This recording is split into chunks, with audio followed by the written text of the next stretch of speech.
Биз алгач дыйкандардын базары эсептелген Тешик Ташка бардык. Мында кадимки күндөгү соода садык кызуу жүрүп жатат. Аркадамда тартип сакчылары коюлгандыктан бет капсыз адамды көрбөдүк. Бу жерде эми ошо адам маска менен иштеп атабыз. Антисептик колдонуп атабыз. Эми Аллага таянып иштеп атабыз. Кудай деп.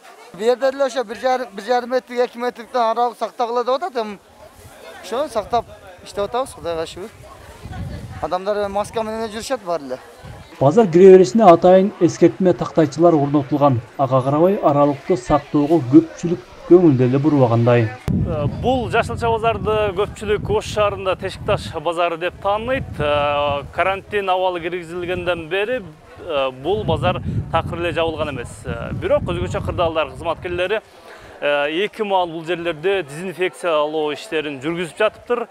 Бирок саламаттык сактоо кызматкерлери эскерткендей, бул жерде карантин абалы тагыраагы адамдардын бири-бирине болгон аралык анчейин сакталган жок.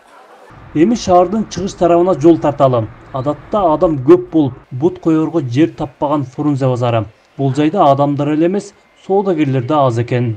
Бул Фрунзе кичи районундагы соода жайлардын бири. Бул жерде эч кандай чектөө болбогону менен соодагерлер өздөрү көпчүлүгү ишин токтотуп, азыркы учурда бул базарда саналуу гана соодагер өз ишин жүргүзүп жатат. Ал эми шаардын борбордук көчөлөрү бош, айрым гана дүкөндөр иштеп жатат. Биз андан ары Ош районуна бардык. Бул кичи шаарчада бирин-серин гана жеке соода жайлары бар. Анткени менен бул тарапта көчөдө же соода кылып жүргөндөр сейрек кездешет. Марат Акымбек уулу, Кудайберди Дыйканов, ТМЖ жаңылыктары.